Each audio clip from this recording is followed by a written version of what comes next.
दोस्तों, आज हम पढ़ेंगे भ्रष्टाचार अधिनियम 1988 के 20 क्वेश्चन, जिसमें हम 20 क्वेश्चन में पूरा का पूरा टॉपिक फिनिश करेंगे। बस आप बने रहिए शुरू से अंत तक। दोस्तों, इसमें सभी ऑप्शन डिटेल से कराएंगे, बस आप बने रहना शुरू से अंत तक, ठीक है। और अब डेली 20 क्वेश्चन की एक वीडियो बनाएंगे जिसमें पूरा टॉपिक फिनिश रहेगा, ठीक है। चलो क्वेश्चन पर आते हैं सीधे, ज़्यादा टाइम नहीं बिगाड़ना, छोटी सी वीडियो रहेगी। देखिए, पहला क्वेश्चन है, भ्रष्टाचार निवारण अधिनियम 1988 किस सूची का विषय है? तो सभी ने संविधान पढ़ा होगा, ऐसी उम्मीद है। 3 प्रकार की सूची होती है, उसमें ये सूची का विषय पूछा है, किस सूची का विषय है? तो केंद्रीय सूची का विषय है, या राज्य सूची का, या फिर समवर्ती सूची का, या फिर अवशिष्ट सूची का। तो दोस्तों, ये समवर्ती सूची का विषय है, यानी इस पर केंद्र और राज्य दोनों ही कानून बना सकते हैं, ठीक। अगले क्वेश्चन की तरफ आते हैं अब।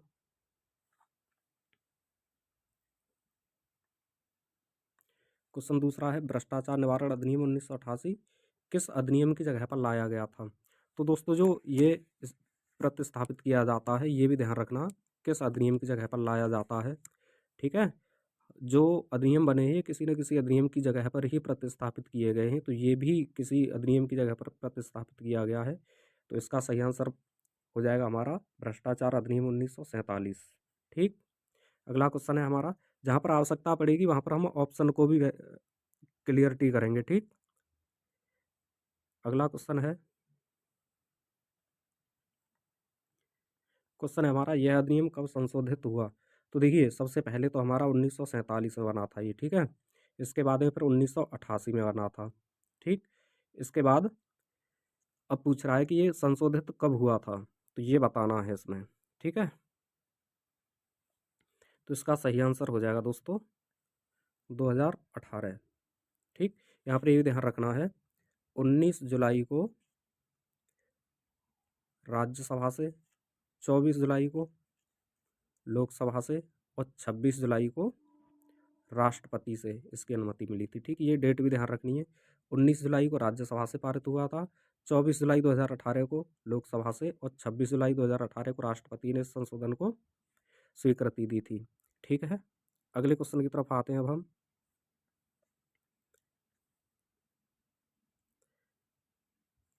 क्वेश्चन है हमारा, भ्रष्टाचार निवारण अधिनियम 1988 किस समिति की सिफारिश पर बना? ठीक।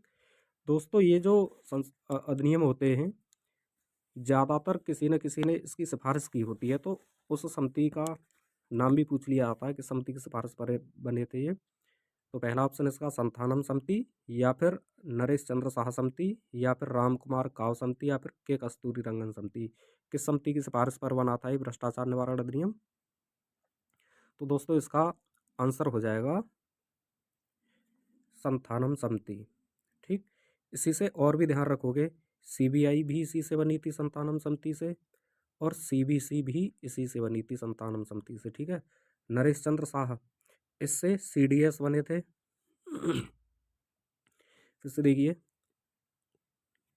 संथानम समिति सही आंसर है इसका, नरेश चंद्र शाह से सीडीएस, राम कुमार काव से रॉ, और के कस्तूरीरंगन से एनईपी 2020, ठीक है। यानी जो नई शिक्षा नीति है वो। अगला क्वेश्चन है हमारा, भ्रष्टाचार निवारण अधिनियम 1988 कब लागू हुआ?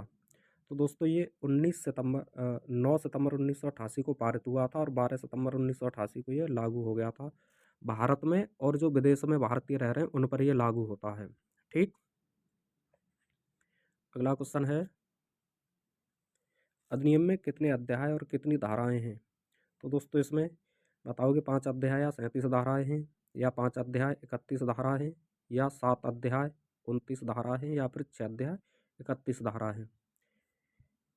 इसका सही आंसर 5 अध्याय और 31 धारा हैं, ठीक है। अगले क्वेश्चन की तरफ अब।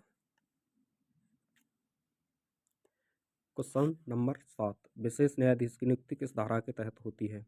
तो धारा 3, या धारा 7, या धारा 8, या फिर धारा 7A। किस धारा के तहत विशेष न्यायाधीश की नियुक्ति की जाती है? तो दोस्तों, धारा 3 के तहत इसमें विशेष न्यायाधीश की नियुक्ति की जाती है, ठीक। अन्य ऑप्शन की तरफ देखते हैं। देखिए धारा 3 के तहत इसमें केंद्र या फिर राज्य ये नियुक्ति करते हैं इसकी, केंद्र या राज्य इनके द्वारा नियुक्ति की जाती है विशेष न्यायाधीश की। और विशेष न्यायाधीश बनने के लिए सत्र न्यायाधीश होना आवश्यक होता है। सत्र न्यायाधीश या तो सत्र हो या फिर अपर हो या फिर सहायक हो। ठीक है। अन्य ऑप्शन धारा 7 में है रिश्वत लेना। अगर कोई लोक सेवक रिश्वत लेता है तो दंडनीय होगा। धारा 8 में है रिश्वत देना। देखिए रिश्वत लेना और देना दोनों ही अपराध हैं। और धारा 7A में है प्रभुत्व स्थापित करना, यानी किसी जो लोक सेवक होता है उसे डराना धमकाना कि चाचा विधायक है हमारे, ऐसा काम करोगे कैसे नहीं तुम। ठीक है, तो ये सब धारा 7A में आता है। अगला क्वेश्चन, अधिनियम के तहत कितनी सजा का प्रावधान है। तो देखिए दोस्तों ऑप्शन के हिसाब से यहाँ पर न्यूनतम 3 साल और अधिकतम 7 साल ये वाली सजा प्रावधानित है यहाँ पर अधिनियम के तहत। वैसे धारा के अकॉर्डिंग सभी धाराओं में अलग अलग तरह की सजा दे रखी है, लेकिन यहाँ पर भाई ऑप्शन पहला ऑप्शन सही हो जाएगा।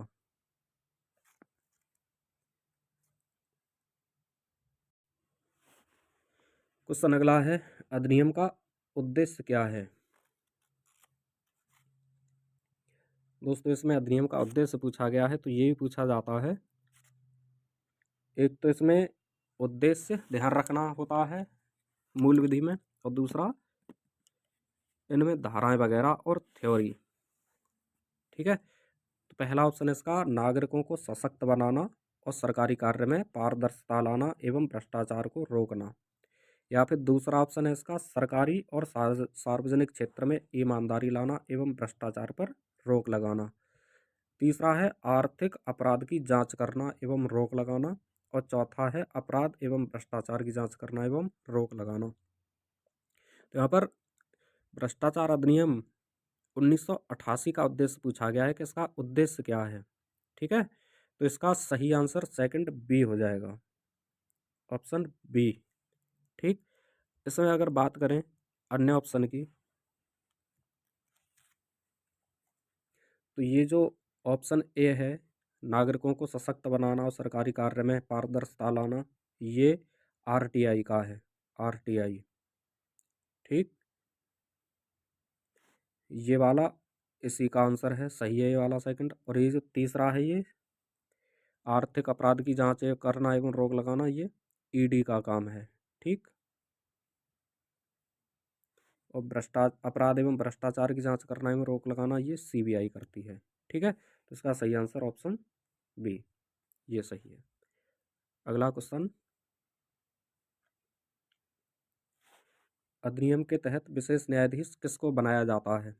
तो दोस्तों धारा 3 के तहत हमने बताया था, धारा 3 के तहत विशेष न्यायाधीश केंद्र या फिर राज्य सरकार बनाती है, जितने की आवश्यकता है उतनों को। ठीक है, लेकिन विशेष न्यायाधीश बनाने के लिए सत्र न्यायाधीश होना आवश्यक है, या फिर अपर भी हो सकता है या फिर सहायक भी हो सकता है वो। ठीक, अगला क्वेश्चन है दोस्तों, अगर कोई लोक सेवक को रिश्वत देने की कोशिश करता है या दुष्प्रेरण करता है तो वो किस धारा के अधीन अपराधी होगा।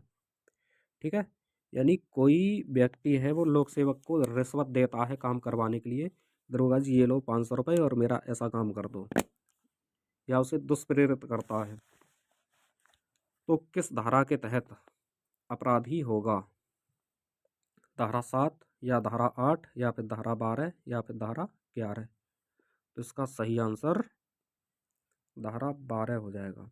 ठीक है, धारा 7 में रिश्वत लेने के लिए, धारा 8 में रिश्वत देने के लिए, और धारा 12 में दुष्प्रेरित करना किसी को। जैसे ए बी से कहता है कि तुम अगर नौकरी लगाओ तो मुझे 15 लाख रुपए दे दो, मैं तुम्हारी नौकरी लगवा दूंगा। ठीक है, तो ये धारा 12 में आ जाता है। तो धारा 11 में है, जैसे समझिए मैं एक प्रॉपर्टी डीलिंग का काम करता हूँ और मैंने कोई ऐसी प्रॉपर्टी खरीद ली है जो विवादित है। अब मैं एसडीएम साहब के पास जाता हूँ उसका निराकरण करवाने के लिए, लेकिन एसडीएम साहब भी ये कह देते हैं कि तुम्हारी 10 लाख की प्रॉपर्टी है तो ऐसा करो आप 50,000 रुपये ले लो उसका। ठीक है, तो एसडीएम साहब उसके 10 लाख की प्रॉपर्टी के 50,000 रुपये दे रहे हैं या फिर एक भी रुपये नहीं दे रहे, तो धारा 11 के तहत दंडनीय होगा। ठीक है। धारा 12 में क्या था कि अगर तुम मुझे 10 लाख रुपए दो तो मैं तुम्हारी नौकरी लगवा दूंगा। ये दोनों धाराएं ध्यान रखना, बहुत ही इंपॉर्टेंट है। ठीक है। धारा 7 में क्या था, रिश्वत लेने के लिए दंड, और धारा 8 में रिश्वत देने के लिए दंड। 7 में लेना, 8 में देना। ठीक। अगला,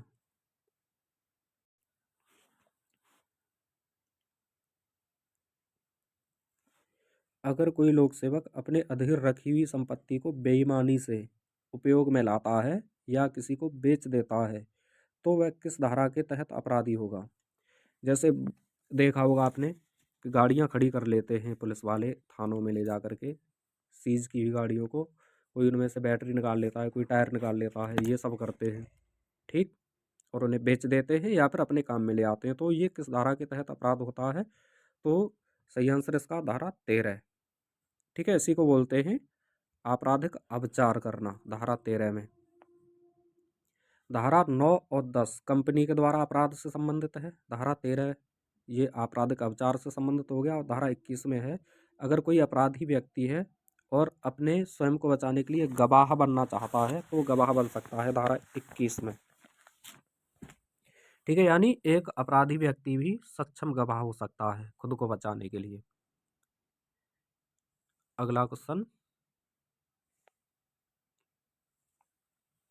अधिनियम के तहत अन्वेषण करने की शक्ति दिल्ली में किसको है, दिल्ली में। ठीक है दोस्तों, धारा 17 के तहत अन्वेषण अधिकारी यानी आईओ की नियुक्ति केंद्र या फिर राज्य सरकार के द्वारा की जाती है। ठीक है, धारा 17 के तहत, ये भी ध्यान रखना है। और दिल्ली और महानगरीय क्षेत्र और अन्य क्षेत्र, 3 क्षेत्रों में बांटा गया है धारा 17 को यानी आईओ को। यहाँ पर दिल्ली पूछा गया है, दिल्ली में किसको है यह शक्ति। तो दिल्ली में दोस्तों पुलिस अधीक्षक को है या पुलिस निरीक्षक को है या सहायक पुलिस आयुक्त को है या पुलिस उपाधीक्षक को है। इसका सही आंसर दिल्ली में पुलिस निरीक्षक को। अब ये पुलिस निरीक्षक इंग्लिश वाले समझ लें, इंस्पेक्टर को बोलते हैं हम। ठीक है, पुलिस निरीक्षक, इंस्पेक्टर, पीआई, पुलिस इंस्पेक्टर को। ठीक। पुलिस अधीक्षक एसपी होता है। सहायक पुलिस आयुक्त ये मुंबई, मद्रास, अहमदाबाद इनमें आता है, और कोलकाता में। जो यूपी वगैरह है इनमें पुलिस उपाधीक्षक यानी जो डीएसपी होते हैं ये। ठीक है। जो बैंक से संबंधित निरीक्षण करते हैं वो पुलिस अधीक्षक करते हैं। ये चारों के चारों ध्यान रखने हैं। एक बार फिर से समझिए इनको। पुलिस अधीक्षक एसपी साहब होते हैं। ठीक है, ये बैंक से संबंधित जितनी कार्रवाइयाँ होती हैं उनको देखते हैं। पुलिस निरीक्षक ये पीआई यानी पुलिस इंस्पेक्टर होते हैं, यानी सही आंसर यही है इसका फिलहाल में, पुलिस इंस्पेक्टर। सहायक पुलिस आयुक्त ये कमिश्नर साहब होते हैं, और ये मुंबई, मद्रास, कोलकाता और अहमदाबाद इनमें इन्वेस्टिगेशन करते हैं। और जो पुलिस उपाधीक्षक होते हैं ये डीएसपी यानी सीओ भी बोलते हैं इन्हीं को हम। ठीक। ये उत्तर प्रदेश वगैरह में इन्वेस्टिगेशन करते हैं। ठीक है, और धारा 17 के तहत इनकी नियुक्ति होती है। अगला क्वेश्चन है अब, यदि अपराध किसी वाणिज्यिक संगठन द्वारा किया जाता है तो अपराधी कौन होगा। यानी अगर किसी कंपनी के द्वारा कोई अपराध किया जाता है भ्रष्टाचार से संबंधित, तो फिर उसका अपराधी कौन माना जाएगा। संगठन का भारसाधक अधिकारी या फिर संगठन में कार्यरत कर्मचारी या फिर समुचित सरकार या फिर उस क्षेत्र का कलेक्टर। तो दोस्तों, जब किसी कंपनी के द्वारा कोई अपराध किया जाता है तो उसका जो भारसाधक अधिकारी होता है उसे अपराधी माना जाता है, या तो किसी कंपनी के द्वारा या किसी विभाग के द्वारा। ठीक। तो उसका जो मुखिया होता है उसे हम अपराधी मानते हैं। ठीक है। अगला क्वेश्चन,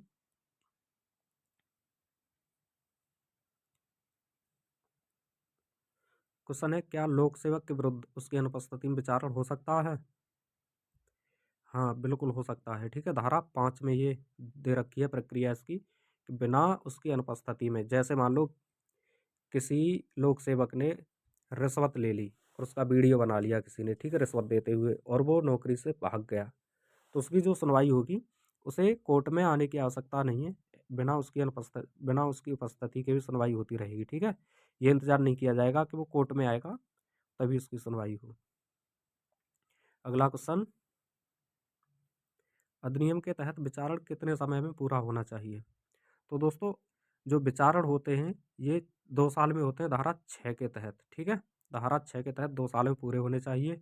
अगर 2 साल में पूरे नहीं होते हैं तो 6-6 माह करके अधिकतम 4 साल में पूरा कर दिया जाता है। अगर धारा पूछी जाए तो धारा 6 में है और अधिकतम 2 साल, ठीक है। अगर 2 साल में किसी तरह से नहीं हो पाता है तो 6 माह और अधिकतम 4 साल। अगला क्वेश्चन, आरोपी व्यक्ति अपने विरुद्ध सुनवाई में खुद को बचाने के लिए गवाह बन सकता है? ऑप्शन इसके, न्यायालय अनुमति दे तो बन सकता है, या फिर कभी नहीं बन सकता, या फिर जिला मजिस्ट्रेट अनुमति दे तो बन सकता है, या फिर अगर सरकार उसे अनुमति दे तो बन सकता है। तो दोस्तों न्यायालय अनुमति दे तो बन सकता है, ठीक है। और धारा 21 में ये इसका प्रावधान है। धारा 21 में न्यायालय अनुमति दे तो ही बनेगा, ठीक। अगला, संशोधन 2018 के द्वारा कितनी धारा जोड़ी गई है? तो दोस्तों संशोधन 2018 हुआ था, इसमें एक तो 7A जोड़ी गई है, ये धाराएं भी ध्यान रखनी है। एक 17A जोड़ी गई है और एक 18A जोड़ी गई है, ठीक है। 3 धाराएं जोड़ी गई हैं इसमें। अगर अध्याय पूछे तो 4A अध्याय जोड़ा गया है, ठीक। तो फिलहाल इसका सही आंसर ऑप्शन ए हो जाएगा, यानी 3। अगला क्वेश्चन, यह अधिनियम लागू है, यानी कहाँ पर लागू है? संपूर्ण भारत में, या फिर संपूर्ण भारत में और विदेश में रह रहे भारतीयों पर, या फिर जम्मू कश्मीर के सिवाय संपूर्ण भारत में, या फिर संपूर्ण भारत पर सिवाय जम्मू कश्मीर और जनजाति क्षेत्र के। तो दोस्तों 2019 से पहले जो क्वेश्चन बनते थे वो जम्मू कश्मीर के सिवाय संपूर्ण भारत पर ऐसे बनता था, लेकिन फिलहाल तो संपूर्ण भारत में बनता है। लेकिन इसका सही आंसर ऑप्शन बी हो जाएगा, ठीक। यानी संपूर्ण भारत में और जो विदेश में रह रहे हैं भारतीय नागरिक उन पर ये लागू होता है, ठीक है। अगला है, अधिनियम की कौन सी धारा लोक सेवक द्वारा आपराधिक अपचार से संबंधित है? आपराधिक अपचार, आपराधिक अपचार का मतलब होता है जैसे कोई जो लोक सेवक है उसके अधीन संपत्ति रखी हुई है और उसे वो बेईमानी से अपने उपयोग में लाता है या फिर बेच देता है या फिर किसी को दे देता है, उसे हम आपराधिक अपचार बोलते हैं। तो इससे संबंधित धारा कौन सी है? तो धारा 13 है इससे संबंधित, ठीक। धारा 21 की बात करें तो इसमें जो व्यक्ति अपराधी व्यक्ति है वो खुद को गवाह बना सकता है। धारा 17 में आईओ की नियुक्ति है, यानी अन्वेषण अधिकारी की, और धारा 27 में अपील कर सकते हैं, ठीक है। ये हमारे 20 क्वेश्चन हो गए। इसके बाद में 2 क्वेश्चन और हैं, इनके अपने आप बताओगे आंसर।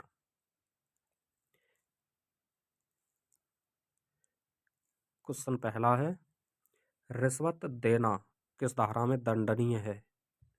दोस्तों एक तो है रिश्वत देने के लिए दंड और एक है रिश्वत लेने के लिए दंड, ठीक है। यहाँ पर रिश्वत देना किस धारा में दंडनीय है? अगला क्वेश्चन है, ए बी से कहता है कि आपके बच्चे को पुलिस में जॉब दिलवा देंगे, लेकिन आपको मंत्री जी को देने के लिए 5 लाख रुपए देने होंगे। ये किस धारा के तहत अपराध है? ठीक, इनके आंसर इसी वीडियो में है, वीडियो को सही से देखें। और अब पर डे 20 क्वेश्चन की एक वीडियो आएगी जिससे हमारा रिवीजन होता रहेगा और छोटी छोटी वीडियो होंगी, पूरा टॉपिक इससे रिवाइज हो जाएगा, ठीक है। क्वेश्चन उसी हिसाब से रखे जाएंगे कि पूरा टॉपिक रिवाइज हो जाए, ठीक। मिलते हैं अगली वीडियो में, तब तक के लिए